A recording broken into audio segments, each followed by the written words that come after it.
টি-20 বিশ্বকাপের জন্য দল ঘোষণা করে দিল ভারতীয় ক্রিকেট বোর্ড।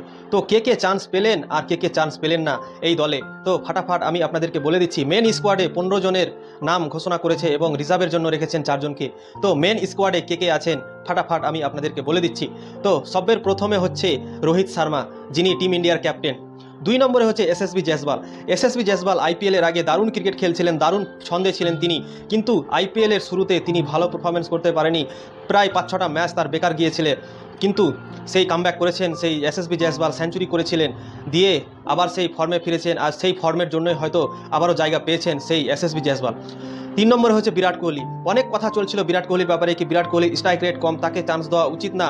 তো বিরাট কোহলিকে সেই টিমে রেখেছেন বিশ্বকাপের দলে। 4 নম্বরে হচ্ছে সূর্যকুমার যাদব। 5 নম্বরে ঋষভ পান্ত। 1.5 বছর অ্যাক্সিডেন্টের জন্য ক্রিকেট খেলতে পারেনি। এই আইপিএলে কামব্যাক করেছিলেন 2024 টাটা আইপিএলে তার কামব্যাক হয়েছিল, কিন্তু ঋষভ পান্ত এত সুন্দর পারফরমেন্স করেছে কি তাকে আবার চান্স দিতে হলো সেই বিশ্বকাপের দলে। তো ঋষভ পান্ত কামব্যাক করেছেন সেই ভারতীয় দলে। 6 নম্বরে হচ্ছে সঞ্জু স্যামসন সেই বিশ্বকাপের দলে জায়গা করেই নিলেন। সেই কপাট ভেঙে যাকে বলে না, সেই সঞ্জু স্যামসন ঢুকে গেলেন সেই বিশ্বকাপে ভিতরে।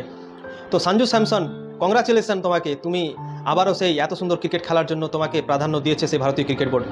তো 7 নম্বরে হার্দিক পান্ডিয়াকে ভয়েস ক্যাপ্টেন করা হয়েছে সেই বিশ্বকাপের জন্য। এখন পর্যন্ত আইপিএলে তার কথা চলছিল কি হার্দিক পান্ডিয়াকে চান্স দেওয়া হবে কি হবে না, তার পারফরমেন্স মোটেও ভালো ছিল না এই আইপিএলে, কিন্তু হার্দিক পান্ডিয়াকে সেই ভয়েস ক্যাপ্টেন রেখে দিয়েছেন, তাকে চেঞ্জ করা হয়নি। তো হার্দিক পান্ডিয়া আছে ভয়েস ক্যাপ্টেন। 8 নম্বরে আছে শিবম দুবে চেন্নাইয়ের হয়ে দারুণ ক্রিকেট খেলেছেন। 4 নম্বরে আজকে কি বলবো দাদা, রিঙ্কু সিংয়ের জায়গাখানটা চেন্নাইয়ের সেই শিবম দুবে আজকে কেড়ে নিয়েছেন। তো শিবম দুবে চান্স পেয়ে গেছেন সেই বিশ্বকাপে। তো আইপিএল শুরুর আগে শিবম দুবের আলোচনাও হচ্ছিল না, বা শিবম দুবে কোনো এতই ছিল না, কিন্তু শিবম দুবে যা ক্রিকেট খেলেছে আইপিএলে না, তাকে স্কোয়াডে নিতেই হয়েছে। তো 9 নম্বরে আছেন রবীন্দ্র জাদেজা। 10 নম্বরে আছেন অক্ষর প্যাটেল। 11 নম্বরে আছেন অজবিন্দর চেহেলকে চান্স দিয়েছেন। এটা তো সারপ্রাইজ, কেননা চেহেলকে প্রত্যেকবার চান্স দেওয়া হয় কিন্তু তাকে প্লেইং 11-এ রাখে না, কিন্তু এবছরও তাকে চান্স দেওয়া হয়েছে, কিন্তু প্লেইং 11-এ এবারও তিনি খেলতে পারবেন না আমার মনে হচ্ছে, কেননা ফার্স্ট চয়েস থাকবে কুলদীপ যাদব।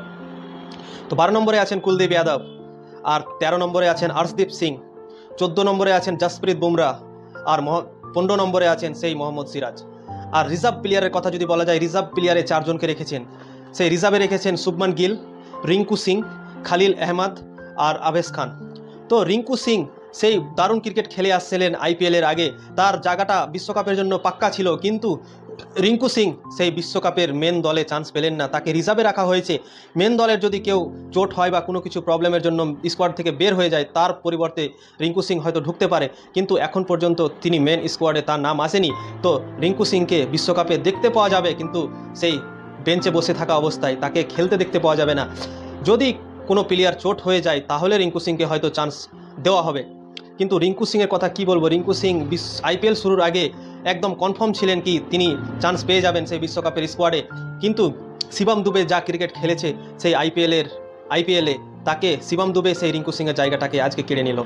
শিবম দুবে 4 নম্বরে সে চেন্নাই থেকে এত সুন্দর ক্রিকেট খেলেছে কি রিঙ্কু সিংকে বাদ দিয়ে সেই শিবম দুবেকে সিলেক্ট করতে হলো, কেননা শিবম দুবে আইপিএল শুরুর আগে তার কোনো নামও নিশান ছিল না, কেউ শিবম দুবের ব্যাপারে কথাই বলছিল না, কিন্তু আইপিএলের পর এখন পর্যন্ত সেই চেন্নাই সুপার কিংস 9টা ম্যাচ খেলে নিয়েছে, সেই 9টার মধ্যে শিবম দুবে প্রায় 60টাতে রান করেছেন। তো দারুণ ক্রিকেট খেলেছেন। আর রিঙ্কু সিংয়ের কথা কি বলবো, রিঙ্কু সিংয়ের সেই কলকাতা নাইট রাইডার্স রিঙ্কু সিংকে চান্স দিতে পারেনি, কেননা ওপর থেকে সব রান করে নিচ্ছিল। তো রিঙ্কু সিংয়ের সেই সেরকম ব্যাটিং আসেনি এই আইপিএলে, তাই জন্য রিঙ্কু সিং থোড়া গেম টাইম পায়নি, এই ব্যাটিং করার সুযোগ পায়নি সেই টাটা আইপিএল 2024-এ, তাই জন্য রিঙ্কু সিং এই বছর ভালো ক্রিকেট খেলতে পারেনি বা সেই বিশ্বকাপে জায়গা করতে পারলো না। তো বিশ্বকাপের দল আরেকবার আপনাদেরকে আমি বলে দিচ্ছি। Rohit Sharma captain, SSB Jaiswal, Virat Kohli, Suryakumar Yadav, Rishabh Pant, Sanju Samson, Hardik Pandya, Shivam Dubey, Rabindra Jadeja, অক্ষর প্যাটেল, অজবিন্দর চেহেল, কুলদীপ যাদব, হর্ষদীপ সিং, জসপ্রীত বুমরাহ, মোহাম্মদ সিরাজ। আর রিজার্ভের মধ্যে আছেন শুভমান গিল, রিঙ্কু সিং, খালিল আহমেদ আর আবেশ খান। এই 19টা প্লেয়ারকে সিলেক্ট করেছেন সেই বিশ্বকাপের দলে। তো স্কোয়াডটা কেমন লাগছে আপনারা কমেন্ট করে অবশ্যই বলবেন।